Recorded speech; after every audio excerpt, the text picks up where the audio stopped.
Stinky tripping in ways.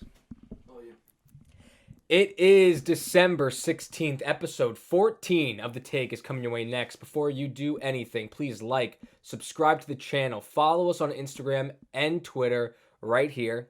Christian, will you put that in? Thank you.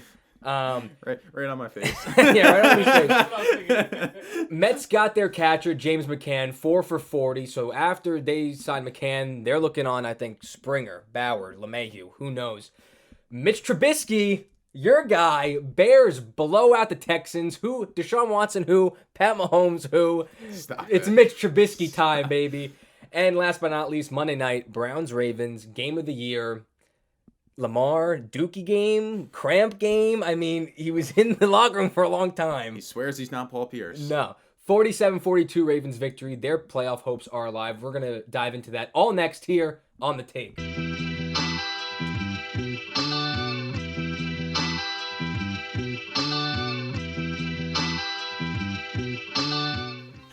Well, it seems like they just ended their seasons and the Lakers won another title. LeBron's first with the Lakers, but they start up next week. And quick turnaround. After the draft, it seems like it kind of sped up right into preseason basketball. And, you know, I'm wondering what's going to do to players. Also, people are now signing deals. Giannis signs the max, super max. 228 for 5. Ridiculous amount of money. Richest contract ever. And you have superstars like Harden, big chunk now. If you saw his pregame, he looks like chunky boy. He looks like Kendrick Perkins now.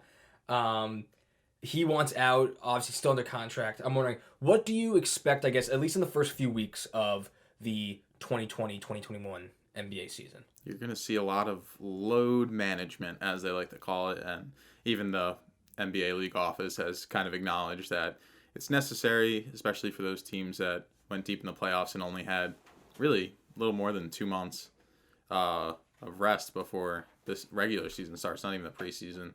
So you see a lot of guys like LeBron and AD and Kawhi. I mean, not that Kawhi has already been doing it, even when he has full off seasons, but you're going to see a lot of these guys resting in games. And the league even said it's okay as long as they're not nationally televised. Right, because I remember seeing that they were actually okay with the load management, and especially because I think the big I just hit my knee. I think the big reason why this whole load management thing was like such a big deal is because when fans pay the ticket, they want to see the stars. So when you and your dad go to a game, you're going, oh hey, we're going to see LeBron and AD, or we're going to see Kawhi and Paul George, and if one of them is not playing, you feel gypped. You're like, well, what the fuck did I just spend all this money for? So the fact that there's no fans right now, I think it's allowed this situation to kind of play out in itself. Of being, all right, hey, that's fine. Really quick turnover. We know the bubble was tiring. Just it was a long season just being elongated itself. That these guys are definitely probably. Not that they're not fully conditioned, but they just haven't gotten the proper rest over the past few months that they would have over a regular offseason. That kind of like you take a nap and it's like, all right, boom, like I gotta wake up again and play another season. Although it is shortened. Yeah, I mean, they know everything that's happened with the pandemic and everything. Everyone realizes that you have to be understanding and try to work to get these things going. And the NBA has done everything really so smoothly compared. That's to. I applaud and tip my hat to Adam Silver. I think it's the one guy who's done it correctly with this whole. I mean, absolutely.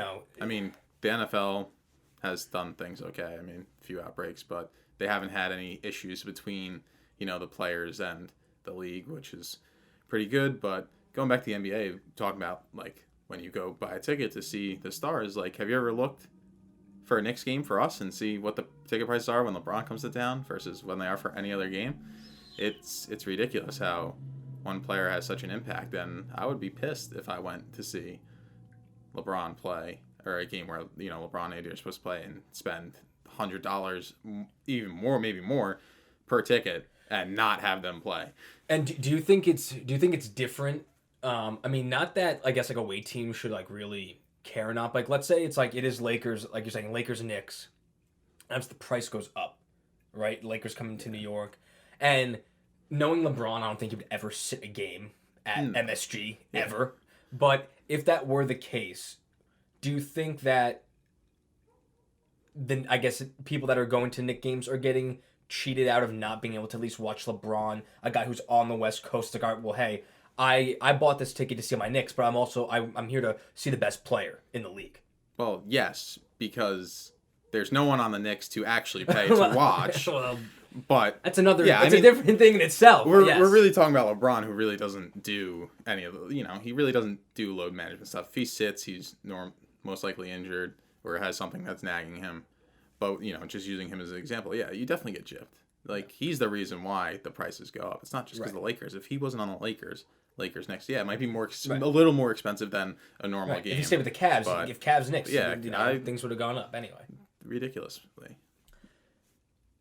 Now, Giannis is staying with the Bucks. Biggest shocker of the year, honestly. Which to be honest, I'm actually really happy about. There were rumors of like Miami was a very big. Heat fans have to find something else to do with their life now. Right, like it was a big possibility, and we were talking about it a little before, off camera, how in the NBA the players really dictate this league different from baseball and how markets develop. They know it's really not up to, but for basketball players and guys like Giannis and now Harden with his big contract still, and he's trying to move. I really like that. At least for 5 more years, and this won't be his last contract, obviously, but I like that he's staying with the Bucks, and I like that he's showing some sort of loyalty. Back-to-back MVP winner, Defensive Player of the Year with his Bucks team. I think that the Bucks are in a very good position now. They signed him. They brought in Drew Holiday. They made some moves prior to this extension. Now, will this result in a title? I don't know. Maybe not. Maybe. Who knows? Depends. They need a few more pieces, but I think this is good. This is good for the NBA with all of this hopping around. I guess the KDs, KD to the Warriors, and Paul George never remaining anywhere. Yeah, I think when you bring up the point about loyalty, is that these players don't owe the teams anything in their own right, but I do get it. Like, the Bucks have done everything right by Giannis and have tried to build a winner around him. So they gave him every reason to stay, and he rewarded that. Right. I will never blame LeBron for leaving Cleveland. That franchise was a disaster for 30 years, and they lucked into getting the best player, the second best player to ever live. Well, when they made the finals against the Spurs, you see that starting they team never around did him, they were nothing. anything to help him out, and when he left, everyone was like, "Oh, blah blah blah about LeBron," but I wouldn't have stayed there. Playing Cleveland anyways. This is the I guess the double-edged sword now. It's like not even double-edged sword, but like the two sides of it.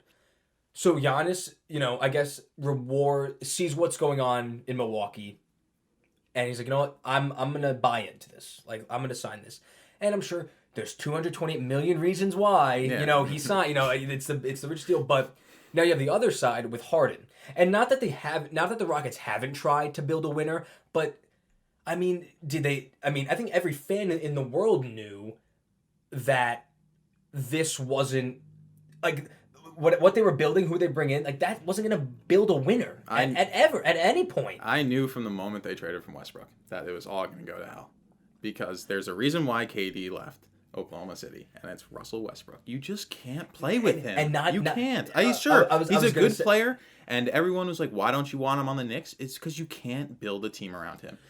I'm sorry. I totally. I think, and it happened because Harden and Chris Paul butted heads when they dumped Paul for Westbrook.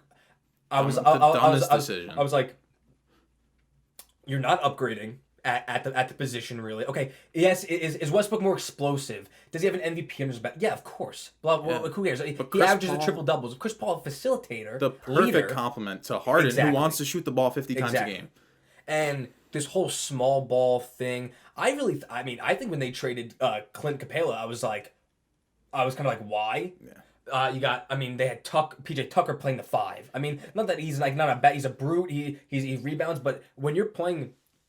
Big men aren't as important in scoring as they were. You don't play through them like teams used to back in the Shaq, day. right? Or a good Tim Duncan. But it's still probably the second most important position on the floor because defensively they are grabbing all of your rebounds. Correct. Unless right, you have unless you have a guard that likes to rebound, which there are very few. Second chance points. Offensively, they're there. Like you get them the ball in the high post, and they can. If you get a good big man who can facilitate, they're not taking a lot of shots. It's not the way the game has evolved, but it really can open up the offense. Right, and they've evolved, I guess, even more so that like all the Rockets have done is take three pointers, and D'Antoni's been like, that's our philosophy. Like we shoot threes and we don't play defense. Yeah. I mean, and he's gone. Yes. So I mean, and now Harden wants out. So they do another point guard switch, bringing in John Wall, get rid of Westbrook. The fact that this Russell Westbrook experiment lasted one season, I'm shocked it lasted that long. Is hilarious to me, and. They bring in John Wall. See, like, I think Westbrook going to the Wizards makes them a playoff team in the East. I think him and Beal and the guys that they drafted, some of the young guys, that will actually help. John Wall's not better than Russell Westbrook. He's just not. No. And he also hasn't really played in 2 years. So I don't know where that's going to go. They traded Robert Covington, so they traded Westbrook. I don't really know who's on this team that's going to help them compete. In Houston, I think the Lakers are going to win it all again. Anyways, right? So and they'll make it. They'll probably, I'm sure Houston will get a 4 or 5 seed most likely because the Nuggets are still there, the Clippers are still there. Right. The there's 5 or 6 teams better than them right now. Trailblazers can play. If they have a full season and Nurkic's back, it's true. They'll be a pretty good team. And Utah's good. Right. The Houston's gonna have a tough time. Denver still is good. So I agree with you that the Lakers are the best team. I think. They are bound to repeat because they even got better. I would say they got better. They brought in Montrezl Harrell, 6th man of the year. I don't love him. That's personal thing, but he's a good basketball player. But he's an agitator. He's an upgrade from any JaVale McGee, Dwight Howard center you had. Absolutely. So he'll complement AD well too. Exactly. So I'm wondering do they keep him as a 6th man? Do they start him? Who knows? I think that. The Lakers upgrades and the fact that they won, I think the biggest reason, and I said it, when the finals were going on, I liked Miami to a certain extent at certain odds, I was saying in betting, just because Miami's team was so deep, and then of course game 1, Dragic got hurt, Bam, and the Lakers still did it with that team, and their second unit only got better this year. So yeah, they really had a productive offseason. And upgraded. They got AD locked down, obviously. LeBron even for the extended 2 extra years, right? 2 years. 2 for 80, a lot. Right? 2 for a lot of money that we'll never make in a year. In our whole career. No. They'll make in a year we'll never make in our whole lifetime. Correct. But yeah, they just got better and they were already the best team last year. And it really, talking about where Harrell's going to play, whether he's on the bench or not, I think it depends come playoff time. What the matchup is. Where does AD fit better against the team they're playing? Does he fit better at the 5? Does he have the bigger mismatch there?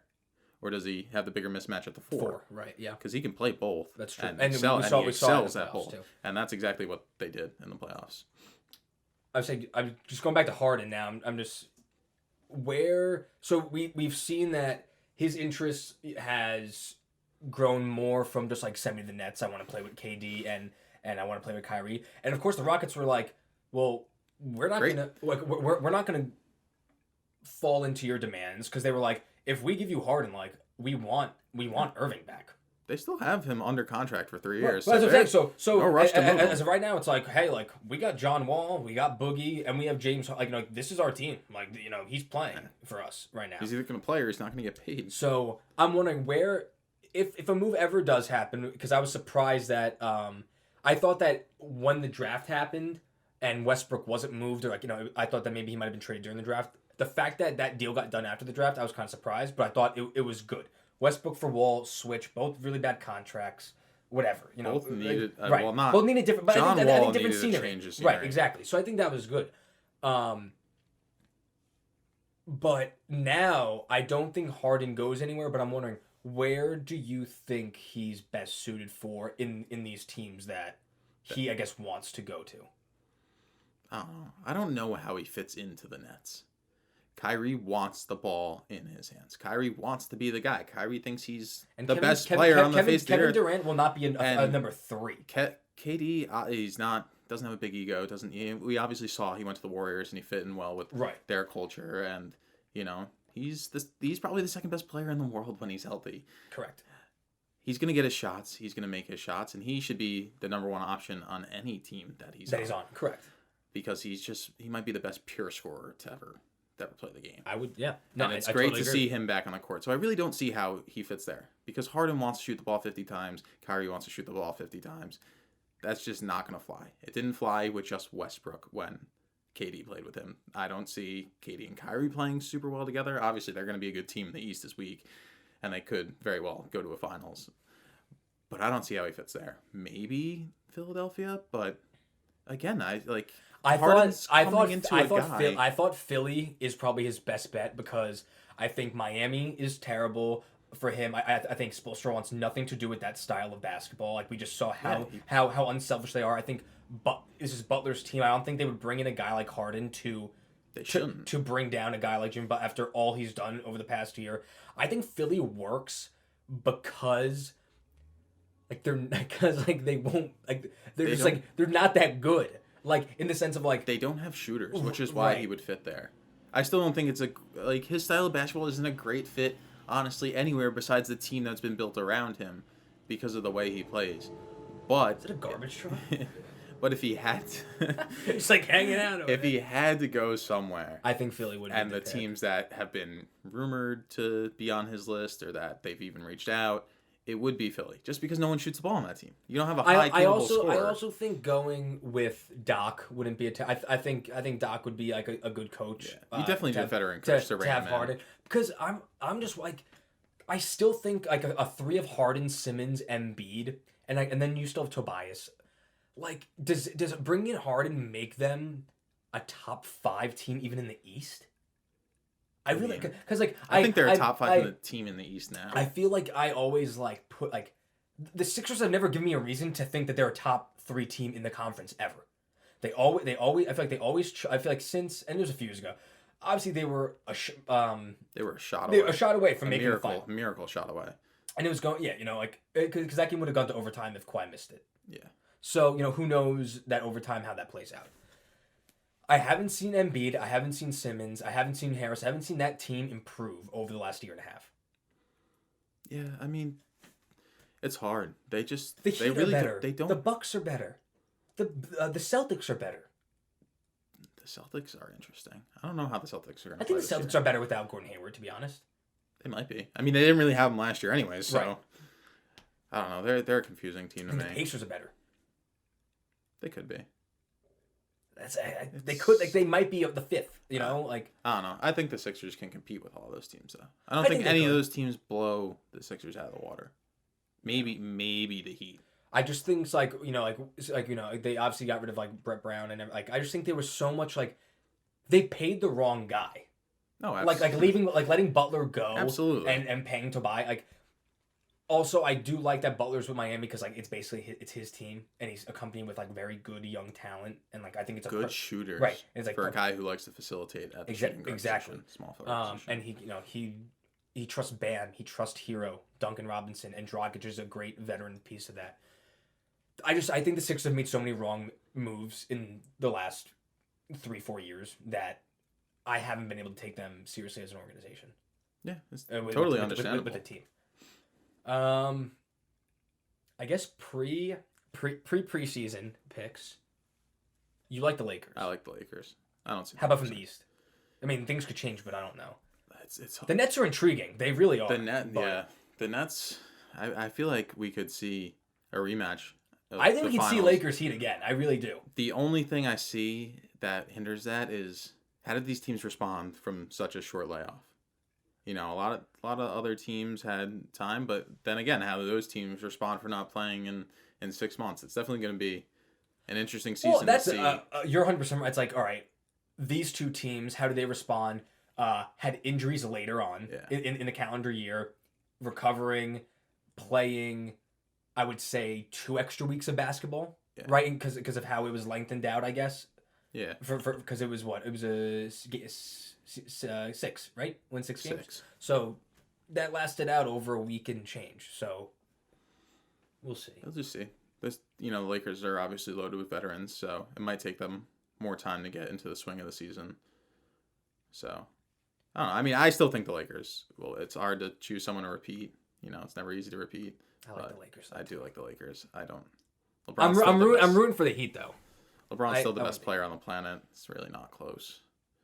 Yeah, you're right.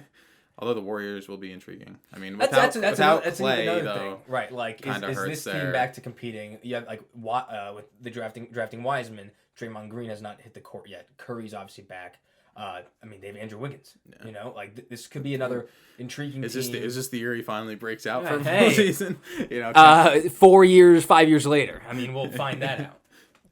All right, MLB is next, breaking down the Mets, what they can do next in free agency. After signing James McCann, they got their catcher. They passed on Real Muto. We'll see after the break.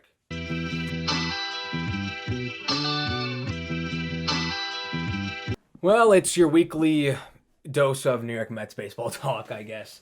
It was last Wednesday.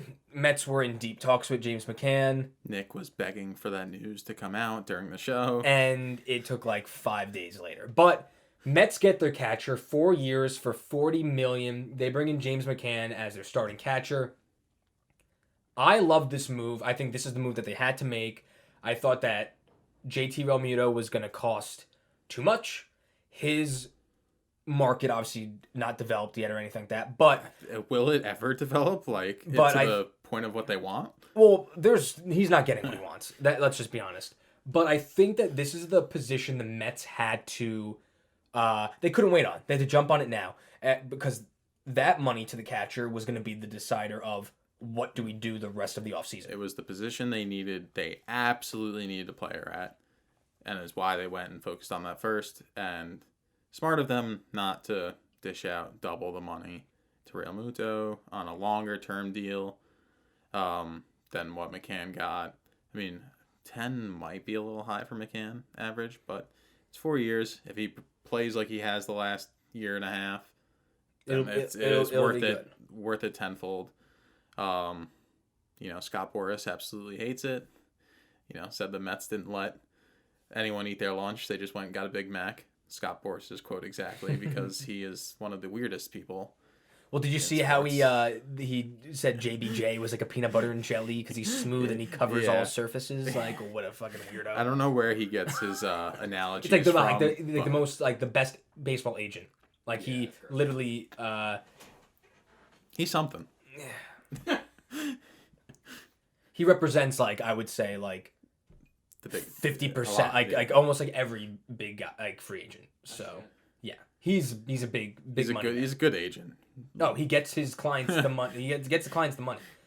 But overall, I think, again, this was the move they had to make, especially if they wanted to get a Bauer or a Springer. It keeps you open for Bauer, Springer. One of them, maybe if they're comfortable giving out two $100 million deals, maybe DJ LeMahieu is still up there. Yankees are $25 million away. They're thinking 4 for $75. He's going, I want 4 for $100. I want 25. I want 25 a year. I'm a guy that for the past few years has been an MVP caliber player for you. What the hell? Teams need to start pouncing on that now. No other teams have been rumored to even try to contact him. This has gone on for a month now. Start talking to TJ LeMahieu or start talking to his agent. I get that. I saw a thing. It's like teams in the past are afraid to even talk to a guy that the Yankees want because they knew the Yankees were always going to outbid them. That they had the last say. But right now, they they have an internal payroll. Sure, it's still going to be above the first level of the luxury tax, but it's going to be around it. They're not going to shell out stupid money with guys to pay in the next few years. The more the days go by, I'm thinking that they might not re-sign him. I've been on Twitter, like, you follow John Boy, yeah, right? But him and Jake have been going. Jimmy and Jake, they've been talking about. The more we think about it, is this team set up better if they don't sign LeMahieu and they bring in a stopgap guy at shortstop for a year, and then next year go after the big shortstop class, because at that point you'll have Glaber at second base, and then where he needs to be. Right, and then you'll have a high end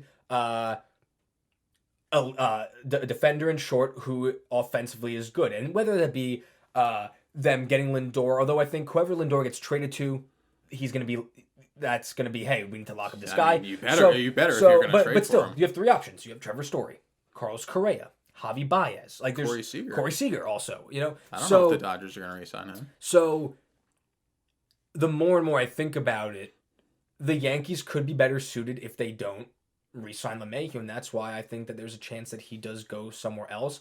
And with that talk, and obviously over the weekend the Mets got their GM Jared Porter. There has been nothing but great things said about him. He's a Theo Epstein guy, winner. Love that. It's like always love that. Right, he's a guy that is respected. People are saying that this is an A+ signing for the Mets, an A+ big time guy. scout guy. Like right. He's a scout at heart, and that's exactly what the Mets need right now with no farm system. Right, and they were saying it's like this is the guy. This is the most qualified guy, Jared Porter, who has yet to been in this kind of position. It's like he was like the next guy to get a GM spot, and whatever moves they make for the rest of the offseason, is it going to be more Sandy? Probably. It'll probably be Sandy's decision at the end of the day, but I loved Porter. Everyone, fucking Andy Martino. When you say winning in 3 to 5 years, that could turn away some people. They had 8 fucking candidates. Yeah. To do this job, and they went with Porter, and Porter said, I like that. That turns away no one. If it turns you away, you're never going to get a GM correct. job, ever. He was like, I like that challenge, and again, turn the point. Our focus is winning. The goal is to win. Another Andy Martino. People don't really like winning. That's not our goal. We don't like him. We should just not talk about Andy Martino ever. This show should have like a mute button forever on that name. If it comes up, Christian's just going to mute the entire segment. But he likes this challenge, and he said it starts up the middle. So that's why I love them. And I feel like it guarantees Springer. And that's why I thought McCann, Springer, and a guy like Odorizzi, and then maybe you get a Brad Hand, because I know he'll be cheaper than Hendricks. But again, I really like Hendricks. I know you're really high on Hendricks. I love Hendricks. But I think I think passing on Bauer is smart. I really think that he goes to the Angels anyway. I think he wants to be out in LA. I think the Dodgers could be a team that he would maybe sign like a 1 year, maybe 2. But the Angels need the pitching help. I think that's the guy they need to get. I honestly don't think the Dodgers will be heavily involved on him because they have Kershaw, they have Bueller, they still have David Price sitting there. That's true in terms of money. But I think the only way they sign him is if they have a lot of guys in that rotation. Then I think if the Dodgers are a sleeper, if Bauer's market doesn't speed up and he's like, you know what, I'm gonna sign like a big $28 million deal or 25 for 1 year, and I think the Dodgers would be okay doing that. If it's that cheap, then I think they absolutely will. But I'm sure Art Moreno is going to guarantee him a lot of money if he wants him, because the Angels need pitching so bad. New GM. They got a new GM as well. Mm-hmm. They brought in Rendon last year.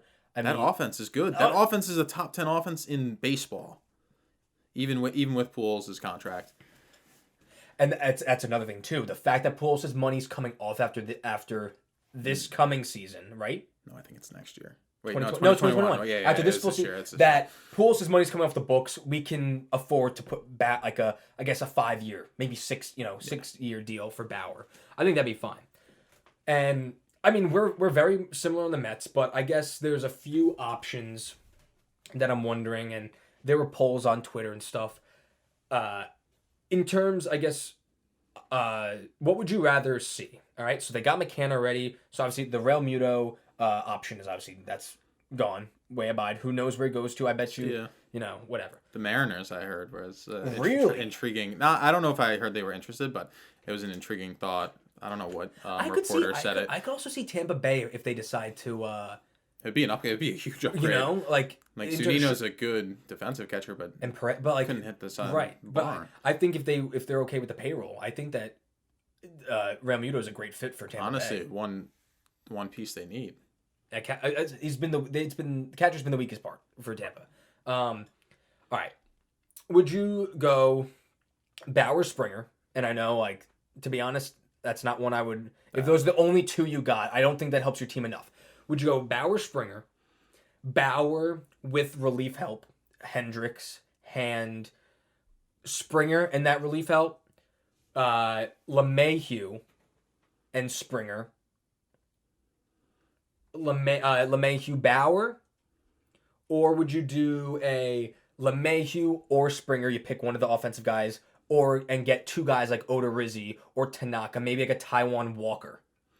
Well, I know there's like 8 options. You got to start with any deal that involves Springer. I think LeMahieu's a good fit for the Mets, but if it's money wise, and they have $60 million until they get to the luxury tax, if that's what we still don't know what Steve Cohen wants to set. Also, we don't know if the NL's getting the DH. I think that's another reason why a lot of the market is not developing, because the NL really doesn't know how they're going to piece their lineups together right now.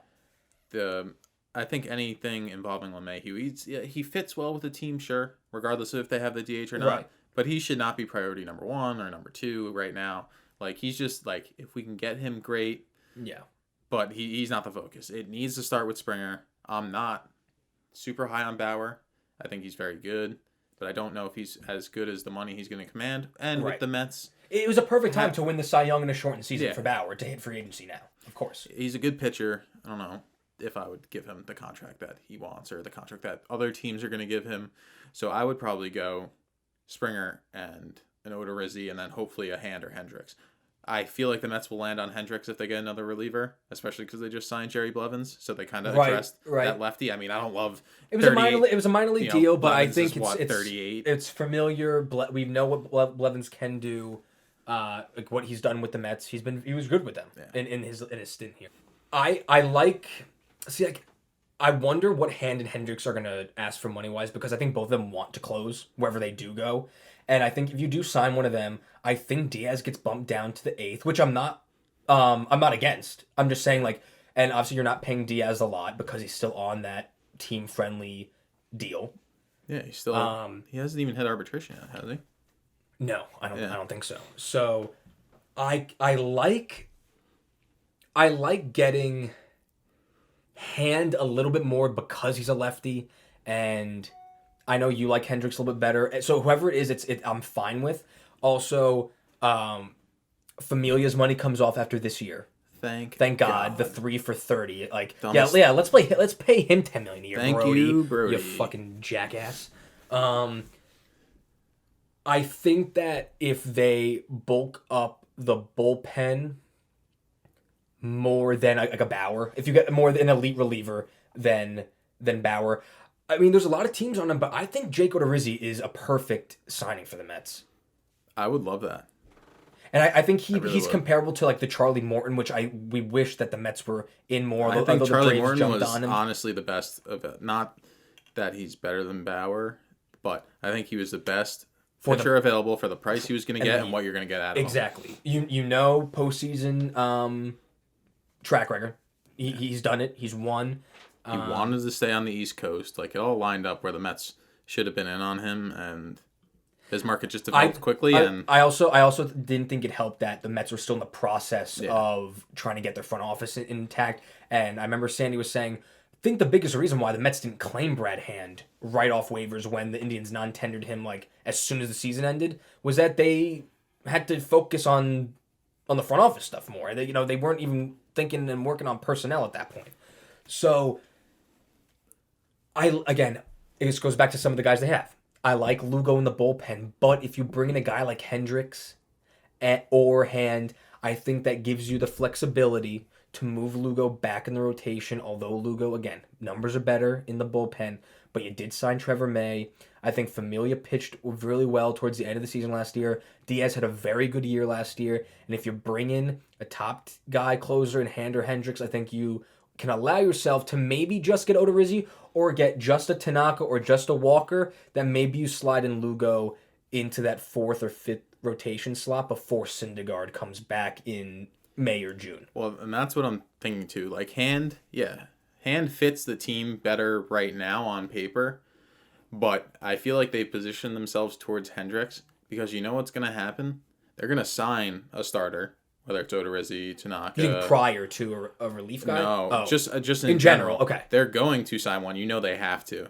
You know what that does? Why their hand's not as big of a fit? Because Steven Matz is going to go to the bullpen. He won't be a starter. You know what's funny, though? I think that Matz might not even be on this team before the season starts. It's very possible. But that's why I see themselves. It's already been rumored that they are in on Hendricks and that they are in that market. There's really been nothing about Hand. And I bet you that's why. Because they don't see or they don't feel the need to have to go get Hand. Because once they get a starter, it's not Lugo that gets bumped out. You think and it's Matz? Lugo very well could get bumped out if they get more than one starter. But Matz is... That's a really good point. You have Peterson. You still have that lefty in the rotation. Right. And Peterson was... I mean, look, it was a few starts, shortened season. It's very well. He pitched very well. He got into jams and he knew how to get out of them. Not knew how to get out. He got out of them for the most part. Right. You know, something that Matz can't do. Matz pitches a good 2 innings and then he forgets what he's doing. That's why I always thought that him in the bullpen, like even him, at the time, him for 1 inning could be a perfect weapon.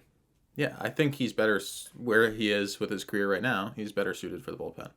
That's the same thing that happens with some guy. I'm not saying he's John Smoltz, but John Smoltz was a starter. You know, sometimes you just don't find it. Chapman was a starter when he was, drafted. Remember when he signed. This is way off. No, not level. He just got traded, but Raisel Iglesias starter. Then he was the Reds closer. He just got traded. Sometimes the Angels you just find your the fit. Angels traded for him. That was it. The Reds gave him up for that. So you're picking any Springer combination. Any Springer combination. I probably wouldn't just go Springer Bauer, so I'd probably eliminate that one because I feel like they need to add a starter and another reliever. Right, because I feel like there might be like a I think that obviously there's a combination of like Springer and just the relief. It could be Springer, Odorizzi, Hendricks. Like that could be like. And you want to know what that? You might get relief starting and your guy up the middle. You want to know what that leaves the option open for too? Trading Brandon Nimmo. Well, that, but. Well, yes, because he'd probably be included in the trade that Lindor.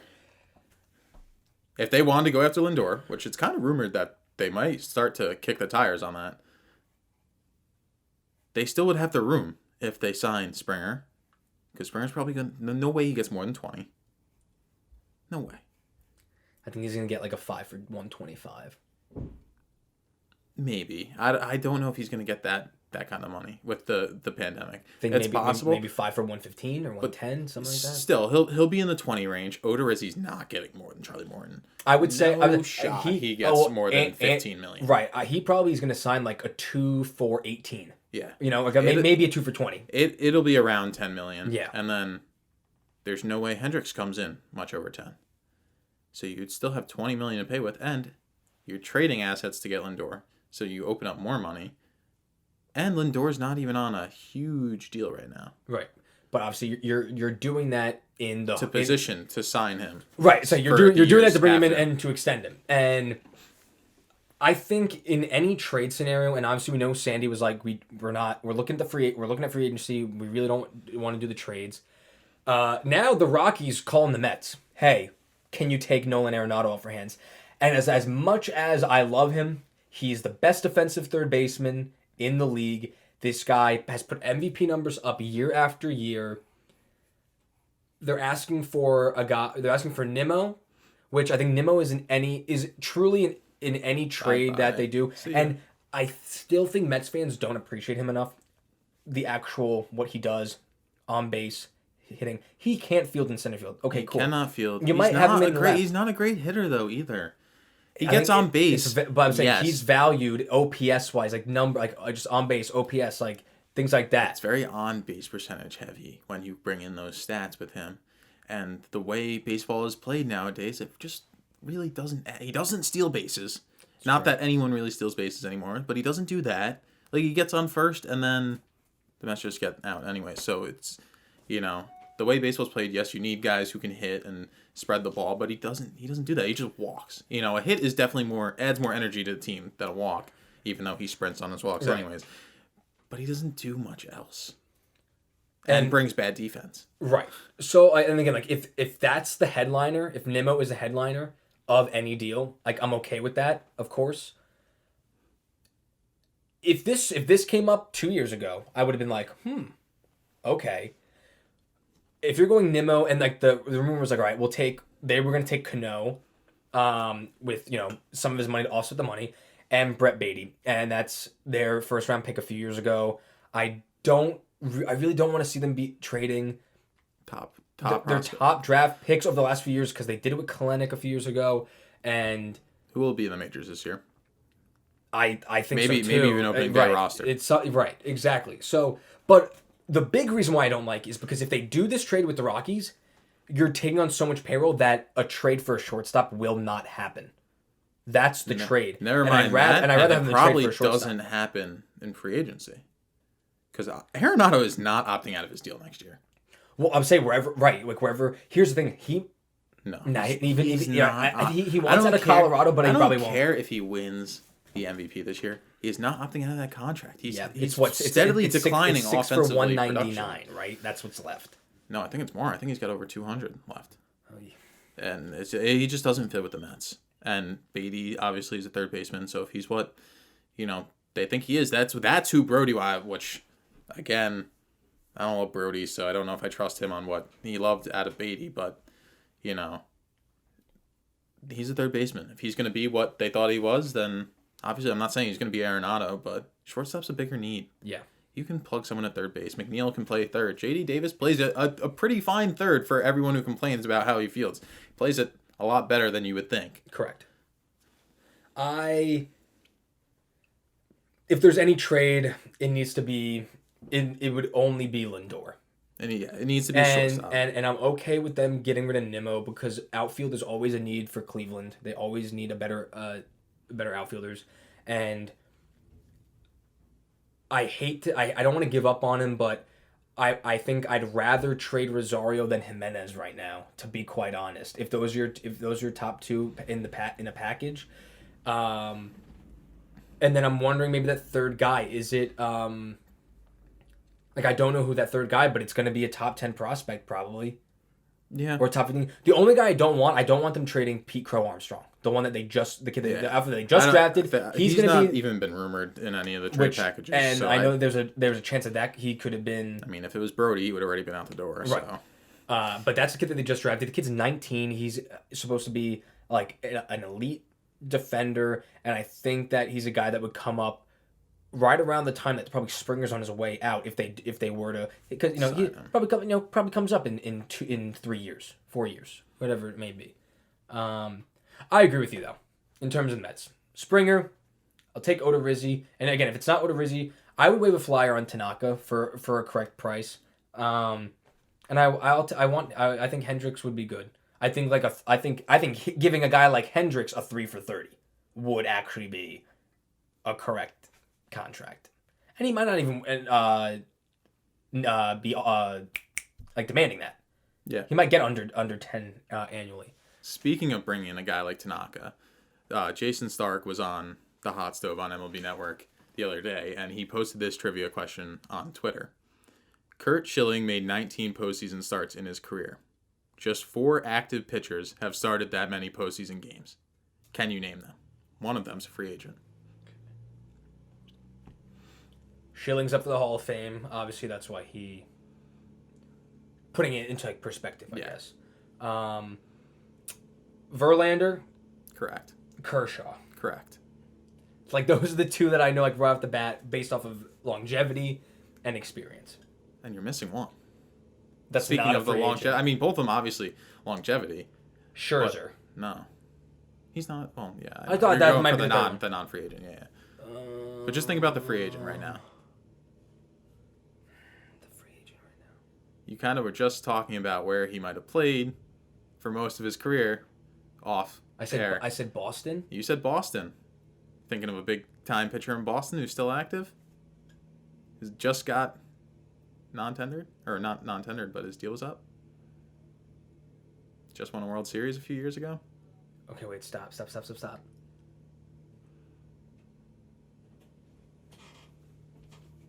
he find out? I literally don't know this. Oh my god. Wait, I'm literally trying to go through the Red Sox rotation. He's not on the Red Sox. Well, but I'm saying but he was at some point. At some point, yes. Shit.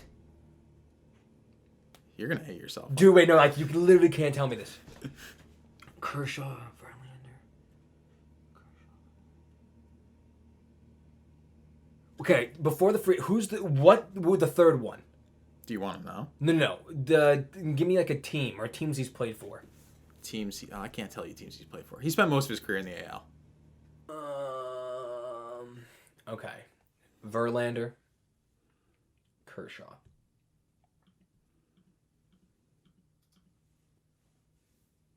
One's a free agent. How about the other one? Pitches in the AL. Pitches in the AL West.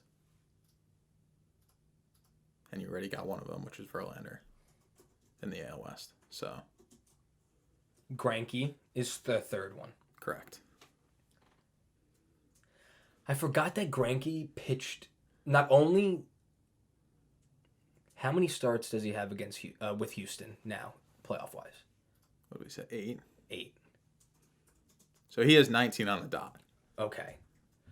You know what? The fact that he has like the same number with the Dodgers. That means around. Yeah. Like that's what I think. That's what He probably has 7. That's what stumped me is that I forgot that he was with the Dodgers for that long a time and actually had like 2 or 3 starts per postseason. Yeah. Because the Dodgers, so. All right. So then the free agent is old. Old. Yes, that would be. Just got released. And you said he pitched for the Red Sox. He did pitch for the Red Sox for a majority of his career. And just won a World Series a few years ago.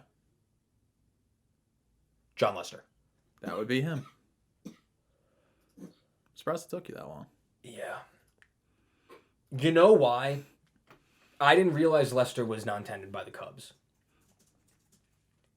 So I guess would you rather take a shot on Lester over a guy like Tanaka if it's because Lester 36 probably is only gonna want a 1 year or he's only probably gonna get offered a 1 year deal because he has really not pitched. Yeah. He's not pitched particularly well with the Cubs. I feel like the last year or two. Yeah, he hasn't been great. I think last year he pitched to a 4, maybe 4.5 ERA, and the year before that he was in the mid 3s. So he's definitely been trending worse and worse. This year he started out great, but kind of slipped. But he also had some injuries. But where it comes in is the money, because I think Tanaka's going to want more. Tanaka hasn't been great. His postseason start was not what you were expecting out of him because he normally tends to lock it down. He still pitched to a mid 3 regular season ERA, which isn't bad. But the year before when it was a full season, it was in the 4s. Right. So kind of comparable. I feel like Tanaka's going to command more money, maybe want more term. So that's why I say maybe you take a shot on Lester. Can't be worse, like you were saying, off the camera than Porcello or Waka. But I think maybe it just opens up something more. Maybe that does open up LeMahieu. If, just...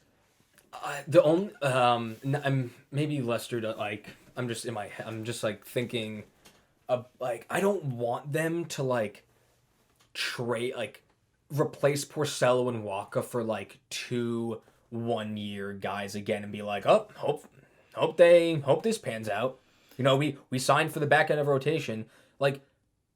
Waka and Porcello pitched exactly how we thought they were gonna pitch, and the Mets were like, well. We're going to bank on Waka pitching like he did with the Cardinals back when he came into the league in 2013. And we're going to hope that Porcello pitches to his Cy Young year with Boston. He hasn't had a year, Porcello, like that. First of all, he had over a 4 ERA that year. Right. He won 21 games. And that's literally why he won it. Got the decisions.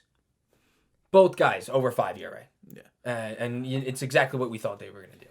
I mean, that's just the thing for me is that if the money is really that different and the term that they're commanding, I would take the shot on Lester because he has a proven track record of being able to pitch. He can pitch in the postseason if the Mets make it there. That's really not an issue. And you can use him in different ways. Not that Tanaka's a starter. but Tanaka might want more term. You think Lester would get a start if the Mets made the playoffs? No. Okay. Because another reason why I'm saying this is you have DeGrom, Stroman, Peterson, Matz, Lugo, whoever you want to throw in there. Noah. And we're saying that in this case probably that they get Odorizzi too. Right. Yeah. Okay. Just yep. And then want to add another back end instead of paying one starter and Bauer, you pay two lower end. Right. This opens up. Syndergaard's still got to come back. Right. Syndergaard is coming back. Correct. That's going to happen. It's going to be mid-season. So, Lester started off hot this year. I would, if you don't want to give a bigger contract to a guy like Tanaka, I'm fine with Lester starting. And, he's only going to be your 4 or 5. If you get a little bit high 4 at a 4 ERA out of your 5th starter, I'm perfectly fine with that. Yeah, that's really, And a guy you can rely on to eat innings. Yeah. And again, that's exactly what they thought Porcello was going to do, is eat innings, and he couldn't make it out of the 3rd. Yeah. Well, he couldn't also keep the ball in the park or keep his ERA under 5. We've said over the last few weeks, like, this market developing is, and we're not even at Christmas yet, and I feel like this is where it starts to kind of heat up and with the pandemic, with everything, this free agent market is still just, I feel, going to be a snail race. It's going to be slow. Things are going to happen here and there. I don't see any big moves happening within the next week, to be honest. Maybe I'm wrong. Like, we might be coming back here next week and nothing's happened. And we're talking similar. We're not even gonna. Maybe we don't even mention anything. There's might be nothing new to say. It's very possible. I mean, and this was starting to become the trend before the pandemic even hit. The last few off seasons are starting to get later and later and later towards spring training, where the action starts to come, and it's really not a good thing for baseball. You don't want it to be like the NBA and the NHL, where the moment free agency hits, Woj just drops where every free agent has signed, right? Because they negotiate before free agency hits, and then midnight hits and Woj just drops every single player that was a free agent where he signed. But what is there to talk about in baseball right now if you're not a diehard baseball fan? Literally nothing. Yeah, and I think going back to like what we talked about the NBA, and the reason why it is successful when it comes to players and personality, the fact that the players really do not dictate the free agent market in baseball. To me, it hurts the sport. The fact that it's like, oh, well, you know what? We're just all going to play, like owners, we're going to play against each other to try and pay the guy the least amount of money, and so we can get a bargain deal. Like, it's not about the players in this league. And that's why it moves so slowly, because no one wants to make the move. But I think that's something that needs to change with baseball. With baseball, the way it works is you come up, you give all your good years while you make no money, then you get a big contract, and then you hit your decline, and then everyone's like, oh, such bad contracts, you can't give out big contracts. Because baseball, you're signing for what they've done already. In all the other sports, you get your money right away. When you are as gifted as you are, you get your money, and you go and you get it, and then you sign lesser deals unless you're still elite going into those years where most players decline. Like, obviously, LeBron is 36, and he's getting $40 million. 2-year deals. But he's still the best player on the planet. Right, he signed a 3-year deal, 4-year deal, 3-year deal with the Lakers, or 4-year, and then the extension. But it's shorter than anything. 2-year deal. I mean, I don't think LeBron was ever going to sign a 2-year deal anywhere. It's just baseball needs to change it because it creates horrible off seasons. Yeah. And it's like, I get it because you don't know. It takes a while for guys to get to the big leagues, but you come up and you make $500,000 and you put up a statistical season that wins you MVP, and it doesn't matter. You made $500,000. Exactly. So when you get to free agency, you want your money, and it's a fair want from the players for getting underpaid for what they did, and then they're going to get overpaid for what they're going to do. Exactly. All right, NFL is next. Are the Bears back? Stop. Picks against the spread. Up next, Nick's best bets as well. We'll dive into Ravens-Browns. Bad beats. And Vinny's Monday night disaster. Sure. That's next. Well, I think it's safe to say that we saw the game of the year so far, Monday night. Ravens-Browns. This was just a clear-out shootout. It reminded me a lot of that Chiefs-Rams game a few years back on Monday night. There's always one Monday night football game late in the season that's just an absolute barn burner. And it ended up being a 47-42 Ravens win in Cleveland. This is a game that the Ravens simply needed to keep their playoff hopes alive, even possible their division hopes alive. Steelers thanking the Ravens. The Browns would have been one game out. Yep. So now Steelers are 11-2, Browns are 9-4, and the Ravens are 8-5. Yes. We said last week, I think it's still this is the most competitive division right now outside of the NFC West. There's a chance that we see these three teams all in the playoffs, and Dolphins aren't going to make it. So are the Colts. Who knows?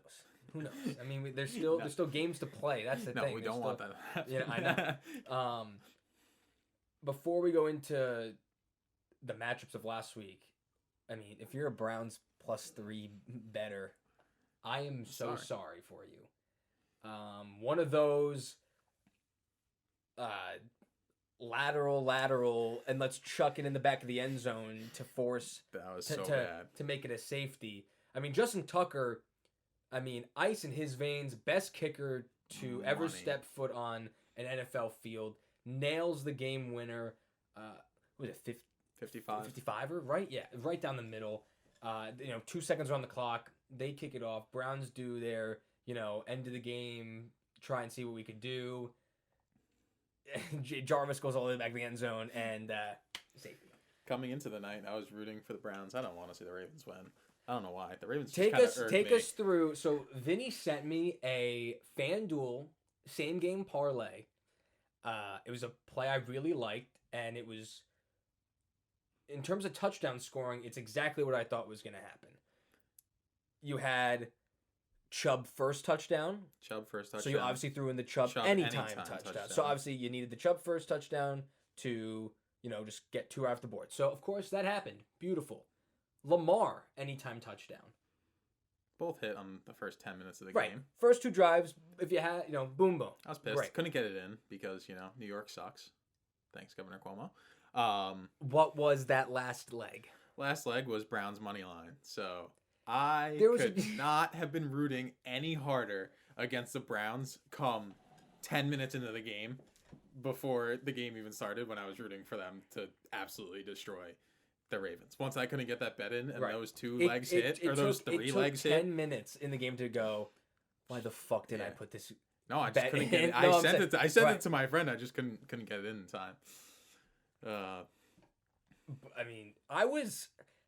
thought the over was a clear lock in this game. Obviously, ended up being that. I thought that.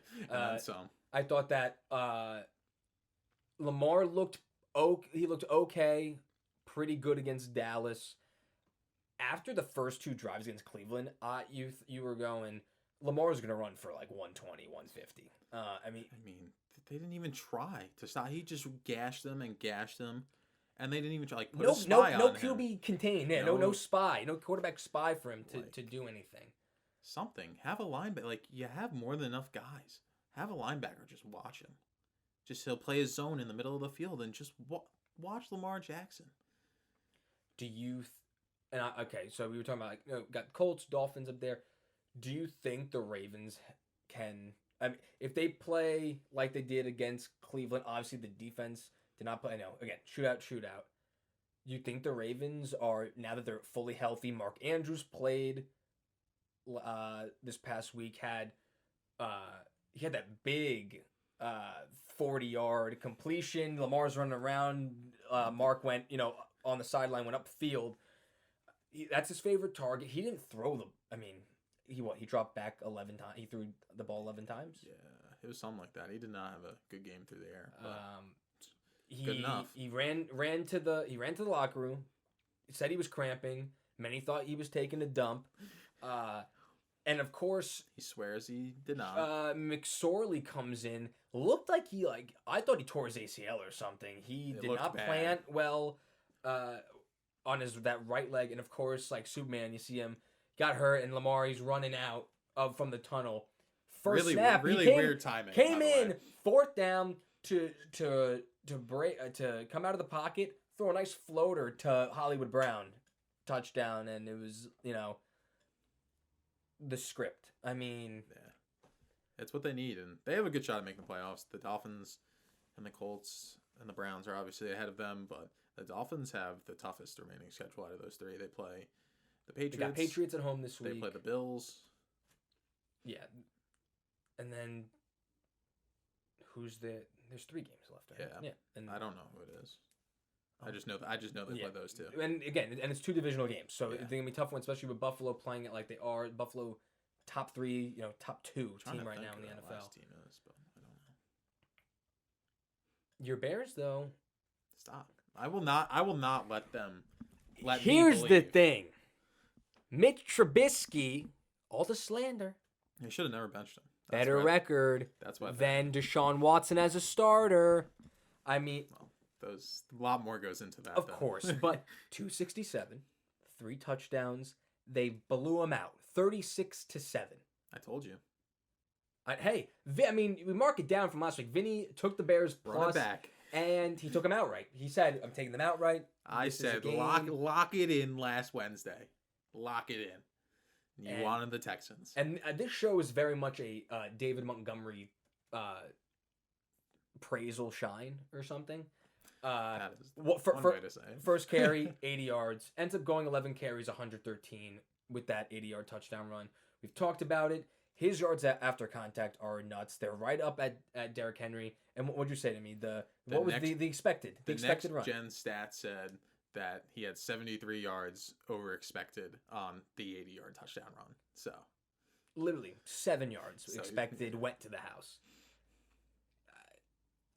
It goes to show you that this team. I don't know what the vision. I don't know what the direction of this team is, and I know you get rid of line. Matt Nagy. Get rid of Matt Nagy. Get rid of Ryan Pace. I feel like you have to bring back Trubisky because obviously you cannot go into next year with Nick Foles. You can bring in Trubisky and draft a quarterback. I feel like that's got to be the most reasonable course of action. And then you just have to upgrade the offense. Just bring in Sam Darnold. No. Maybe before the season started, I would have said yes because I did like him, but he has shown absolutely of course, nothing to warrant a starting job anywhere, even the Jets. Re-sign Allen Robinson. Just give him the Brinks truck right now because I swear to God, your Jets have been rumored.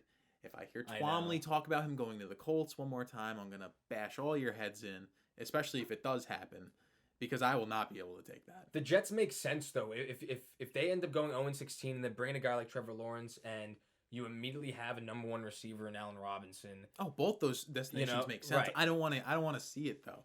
The Bears just don't, I don't know, do they not like having good offenses throughout their history? I mean, just pay the man. It's really not that hard.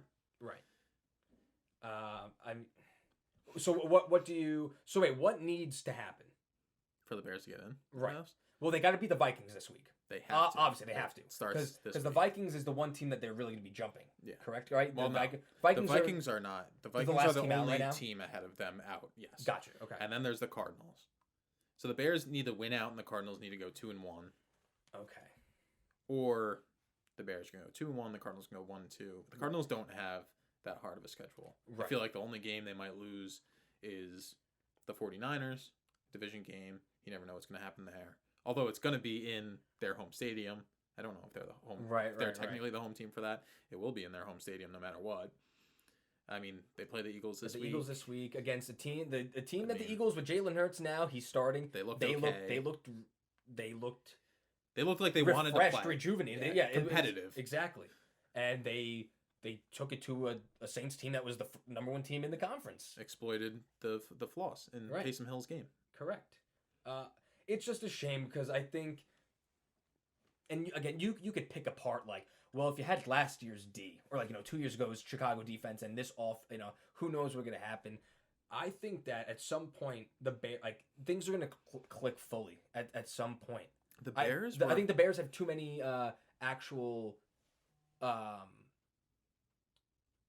game changers. I really think Montgomery, Allen Robinson, these guys are starts with that offensive line. Even I think Mooney, deep threat.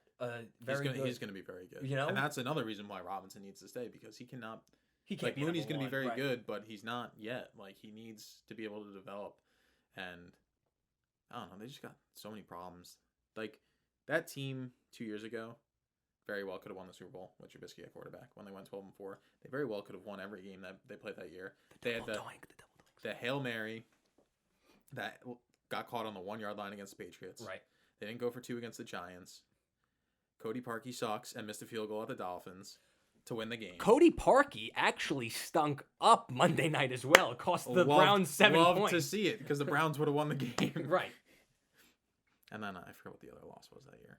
Oh, the Packers. Kyle Fuller dropped the interception in week 1. And then Rodgers. That's when they were up 20-0. Yes. And Aaron Rodgers decided to be Aaron Rodgers. So Browns, Ravens, the top 2 teams in the AFC. The other 2 top teams in the AFC, Bills, Steelers. That was one of the, it was the big game of the week. It was a pretty good game. Felt weird with no fans in Buffalo. Right, 25-16, more low scoring. That was the Sunday night. Very slow developing game. That was the Sunday night. Right, no points until the middle of the second quarter. Yeah. It's 13-7.5? 9-7. 9-7? Something like it was low. Because the pick six, Ben threw a pick six, and then they missed, Yes. and then Bass missed the extra point. Yes. Made it 9-7. The Bills are for real, and the Steelers aren't. That's what I've been getting over the past few weeks. The way they played the Washington football team, the way they played Buffalo, this Steelers team just doesn't. Not one receiver can catch a pass, by the way. Deontay Johnson, Eric Ebron, in the fucking hands, can't catch a ball. Their offense just seems out of sync. I wouldn't say they're not a good. They're still a good team. There's just something. Off? Would you right say now. and? Because they play both those teams well. If Ben doesn't throw that pick six, they are in that game. I'm wondering if this is the reason. Although they have been very much away of the running game, do you think it's because of the absence of James Conner the past few weeks? Although Conner literally ran the ball 10 times for 18 yards. He was the there, Bills. Did nothing. Was not a difference maker at all, like he usually is. But dude, they're relying on Ben a lot. They're making him drop back 50 times. How that offensive line needs to get a better push. Be the offensive line that they are. They are a very they good got line. They got Pouncey back, which is good from the COVID list as well. And they just need to pound the ball. That's what they do. That is Steelers football. Run the ball. Ben's not. They're not going to win. Right, they're not going to win or be constant. They're not going to be successful when it comes to longevity if they keep making Ben drop back and your receivers are dropping 5 passes a game. Yeah, they got to learn how to catch the ball. Stick them on there. I mean, I don't know what it is because ball hits their hands and it just they got stones. I'm saying, but it's Johnson and Ebron. It's the only 2 guys, and it's his top 2 targeted guys. His favorite targets. He's not even targeting Claypool and Juju as much as he is even Ebron in the middle of the field or Johnson on a quick slant. He should start because it's awful right now. Yeah. All right. A look in week 15. Yeah. I went 9-7 last week. You went 8-8.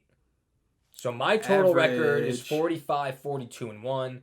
Vin, that was your first against the spread, so you are 8-8. Thursday night football matchup: Chargers Raiders. I like the Raiders -3 at home.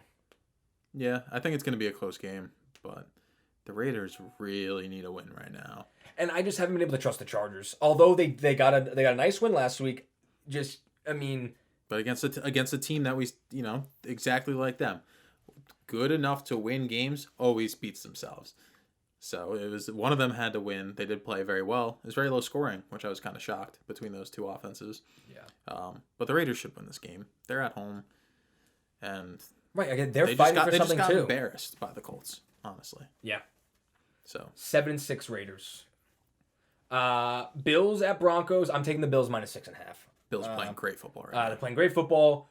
outside, I mean, you can have the Bills at 1 or the Chiefs at 2 or Chiefs at 1, but it doesn't matter. It's them and the Chiefs have been the two best teams in football this season. Not relatively close either. Right. We could talk about, one play, against the Hopkins, Hail Mary. They're one play away from 11-2, so they're playing great. Their defense is back fully healthy. Josh Allen is playing great football. I think very underrated. I think the move of the year is the trade for Stephon Diggs. Absolutely. He's been the best receiver in the NFL and this season. Yeah, well, kind of. In terms of yards, but finally having a number one. Yeah, no, they needed that, Buffalo. And a lot of people disrespected Diggs in the terms that they didn't think he was that good in Minnesota. Right. They chose Thielen over Diggs, essentially. Well, Thielen's very good too, but I just mean people in general think that Diggs wasn't that good when it was really Kirk Cousins. Everyone knew that Diggs had this immense talent, and now he's just with a quarterback that will air it out and throw him the ball, and he's just a special receiver. Yeah, it's what I said before. It's finally he's the one. And it allowed, and John Brown's been on IR, but it's allowed Cole Beasley to be the number 2 because, that's why in Dallas I think he was very successful in the slot, but his game's even gone beyond that from Dallas. He's been a great number 2. He's having a breakout year, Cole Beasley, and we talked about that last week. He finally is able to get the second corner or, right in the slot. He's getting open, and the game against the Niners. He had 100. He had 100 something yards at half. Yeah, that trade just is exactly what you want when you're a GM making a trade with another team. It's what both teams want. It benefited both of them so much that it doesn't matter to the Vikings that they gave up Diggs because now they have Justin Jefferson. Right, exactly. Who is a stud and will be for years to come. And he's probably going to be the offensive rookie of the year right now. Maybe, I don't know. Herbert's still there, right? He's over the 1,000-yard mark. Yeah, though. So he's absolutely crushing it, right?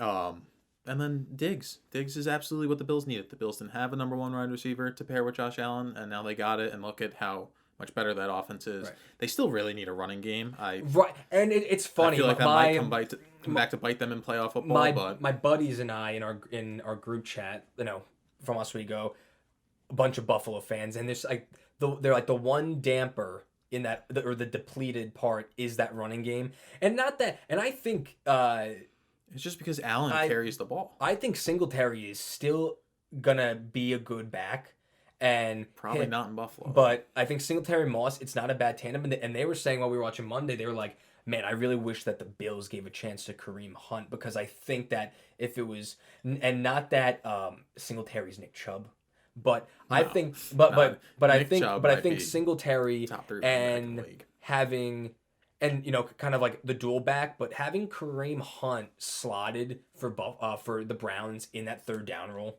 and how effective he is in the passing game, is a big reason why the Browns' offense has been so lethal. But that's why I think for Buffalo, a guy like that, it's just works so well, split something up, because that duo, it's not Chubb can catch passes well, he can space the field well, but they're two different styles of runners, and they're both elite at their styles of running. Correct. Chubb is a more outside zone. Kareem Hunt's going to run it down your throat. Exactly. And Kareem Hunt, it's a perfect change of pace. Defenses know what you're getting when both these guys are on the field. Whichever one is on the field, I should say. But you still can't stop it just because of how versatile they are. Right. And, that just doesn't happen. Obviously, Bills fans would love to have a tandem like that, but that just doesn't happen in football. And I think even Le'Veon Bell was in that mix early on to get him. Chiefs took him. I don't think he's that good anymore. But Packers home against the Panthers -8.5. I'm going to take the Pack. Yeah, I agree with you there. It's hard to bet against the Packers. Packers are the first team in the NFC now. They're rolling right along. Jets go to LA. Rams -17. This is such a big number, but I think I have to take it because the Jets haven't given me one reason.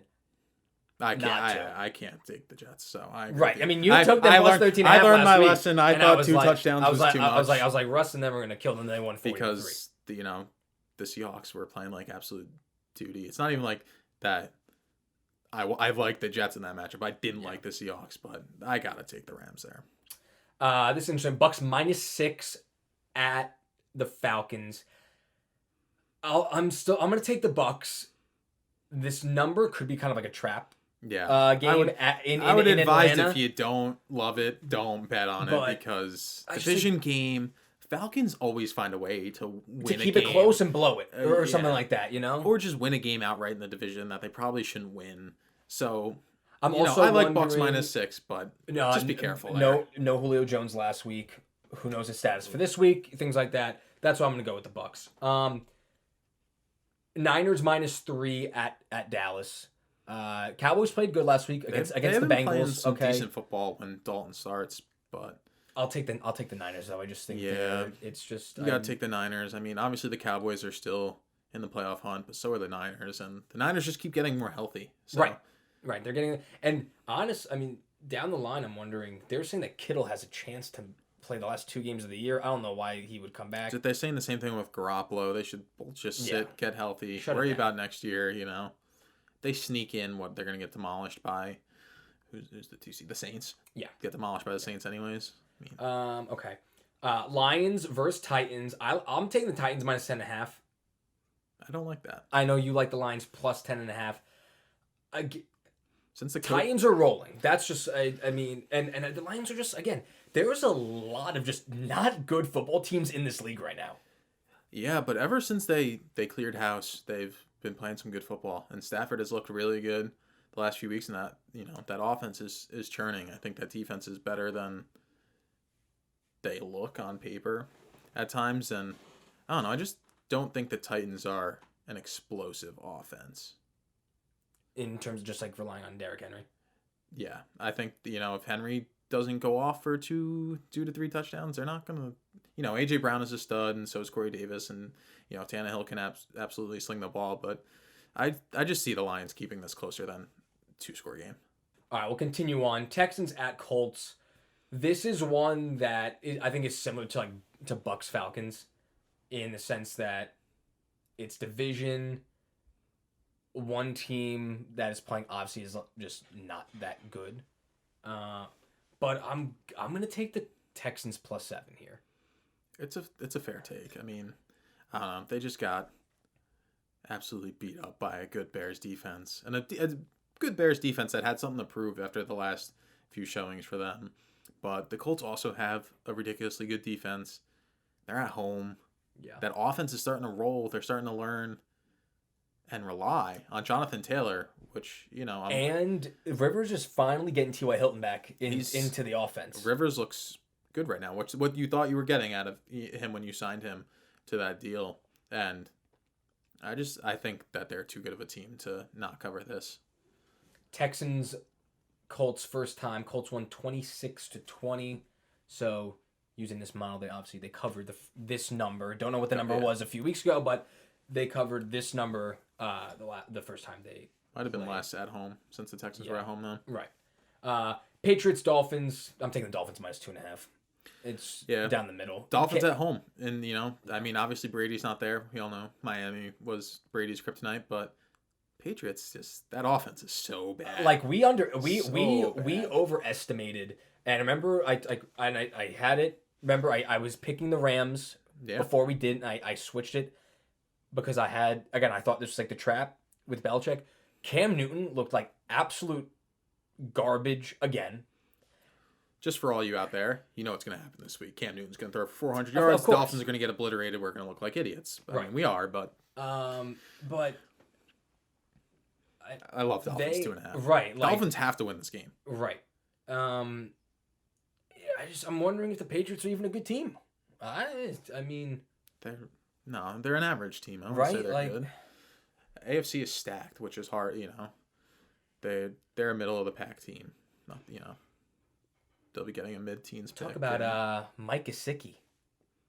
Right? He's good. Gesicki? Yeah. Another 2 touchdowns last week. Absolute stud. And they have Adam Shaheen to back him up, tight end who was with the Bears, who they were really high on, and he just couldn't stay healthy. They got a good tight end room there, and you always know a good tight end is a rookie quarterback's best friend. So It's working well, Miami. All right, I'm on your side this week. Bears +3. Can you please bet on the Vikings? At Vikings. I'm taking the Bears +3. I mean, they shocked me. They actually proved you wrong in the sense. You thought that this team was kind of on the quitting ends of being done. They showed up, though, against the Texans at home. Mitch all Trubisky. Facets of that offense. Right. Mitch, again, like we talked about a little bit earlier, he looked great. Montgomery looked great again. Mitch showing why he got picked over Deshaun Watson. Stop it. We're not going there. You'll take the Bears +3 because they got to win. I will take the Bears. Got to win to get in. Right. So I'll take the Bears money line. Take them outright again. I'll take both. Lock in little same game parlay. Fucking outright money winner. line and outright. Vin outright. He's gonna go for 2. He's gonna go for Bears outright underdog. And I'll do winners. it. Ready? I'll do it again next week too. They're playing Jacksonville, so if they lose that game, then well, they should be favored. Yeah. I hope. I mean, yeah, absolutely. Seahawks at Washington. Washington's +5.5 right now. Schefter tweeted out a half hour ago. Smith did not practice. I'm still on Washington +5.5 at home on this side. I think this is kind of in the middle of where it's going to be by game time because I feel as if Smith does start, I think that the line will go down maybe to 4 around there, and if Haskins starts, it's going to go up to maybe 7.5. Could be over a touchdown. So I'm comfortable being at 5.5 right now, especially with this defense. What the Giants did to the Seahawks team a few weeks ago, I'm okay with 5.5. Yeah, it really just depends. If you personally think that Alex Smith is going to play, lock it in at 5.5 now. It'll be the best value you can have, especially the way this team is playing. But it's tough. I would watch this line. I probably wouldn't bet this today, but I have no problem with 5.5 right now. Just I would assume that if Smith's there, that Smith's gonna maybe start practicing, and then you see. But it's a tough call. Washington's playing good football though. That defense is legit. So even without Smith, they might be able to keep it within exactly 6. Jags Ravens -13. I think it's just like the chalk. I'm taking that. Jags suck. The way that offense is playing too. Yeah. Since Lamar came back, no question. Eagles. I'm going to take the Eagles +6.5 at the Cardinals. Eagles showed me something last week, some confidence. Jalen Hurts starting again this week. I think that Miles Sanders said it. He's like Hurts. He's a born leader. I think that a lot of these offensive players are and enjoy playing behind this kid maybe a little bit more than Carson Wentz right now. Yeah, I mean, didn't Sanders say that it was nice to have a leader out there? Right. So it was kind of a little shot. Kind of gave a shot at Wentz, and hey, the team looked competitive, so I kind of like this against 6.5. The number 1 team in the conference. Yeah, that too. And I also really need them to beat the Cardinals, so I would love to take them 6.5. Yes. As a Bears fan, so. Hate to say it, as me, I'm a Saints fan. I think the Saints are going to lose 2 in a row this week. I got Chiefs -3 at New Orleans. Again, we said Chiefs.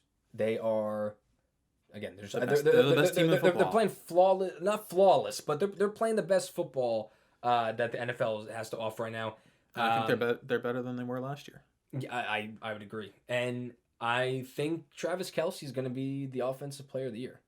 It's very possible. He's leading the league in receiving right. still, right? Yeah. I think over the last 2 years when it was Teddy and Taysom, that was the first loss that the Saints had without Breeze, and they said Breeze is not coming back until he's close to or at 100%. So they're rolling with Hill. It's gonna be be a little bump, but I think two L's in a row for New Orleans. Yeah, the Chiefs are just too good. They're not gonna. Yeah, I don't think they'll be able to get around the Chiefs defense with Taysom Hill. Browns -4 at Giants. I don't think Daniel Jones is playing, so I would actually hop on this line right now. He's ankle injury, the hammy. Colt McCoy might start. Browns, if they play like they did on Monday night, this is going to be a blowout. I think the Browns win Monday night's game against anyone not named Lamar Jackson and probably not named Patrick Mahomes. Okay, Mitch Trubisky performed better than both of them on Sunday. Hey, just saying. But I think this, as McCann would say, this fairy dust, little sprinkle of like the Giants being a good football team, or being like these like guys going to the playoffs. They lose this week, they're done. They got to win. Yeah, they got to win. They have to win out. This team is still an under 500 team, and you know what? We listen to New York radio, all these calls, and it's like Giants. They're still not. They're still under 500. They have lots of holes. Long way to go on that offense. Right. Defense is very good, but that offense has so much to improve on. I don't see them beating this Browns team playing like they are. You like -4. Steelers at Bengals. I like +13. I like the Bengals +13. I think the Steelers are frauds. I think that they are stinking it up. Will the Steelers win by a touchdown? Maybe 10 points? Sure. But +13. Divisional game. I'm taking the Bengals. At Cincinnati. I know there's no fans, but the Steelers aren't playing well. They have to show me something. Really playing to the level of their opponents the last few. Not that the last month, Cowboys. They're playing close games. They're not blowing teams out, and I don't expect it to change in the fact that they're going to win by 2 scores. Yeah. All right, so that brings us right into our best bets Thursday night football edition. I'm going to go with Darren Waller over 62.5 receiving yards. This it's kind of like an in the middle. We were talking about it all, before. He's getting a lot of receptions, obviously a lot of targets. It's Carr's favorite he's Carr's favorite option. I like 62.5. I think that's where a lot of the passing game is going to go to with Waller. I like Herbert over 277 passing yards. Outside the last few weeks, I love that number. Herbert's thrown over 300 yards a game, and they're just. I think at this point, Anthony Lynn's just like, just sling it, bro. I mean, let's get going. Can't hurt.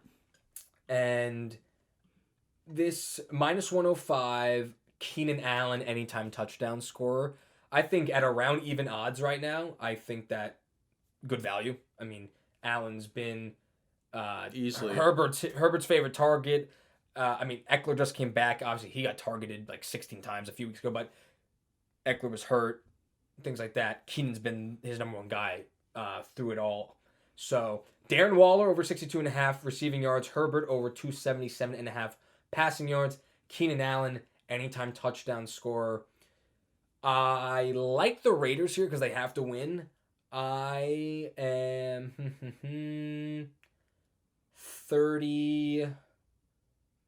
31-24. Oh, we're giving a Raiders. prediction? Yeah, give a little pick right before we head off. I'll say 28-24 Raiders. Okay. Give him an extra field goal. That's cool. All right. That will do it for episode 14 of The Take. Vinny, thanks for being here again. Oles, he's going to be with me for the next few months. He's back home. He's done with his semester at school. So we will see you next week. What is that? The 23rd. Yeah. Thanks for stopping by. Be good.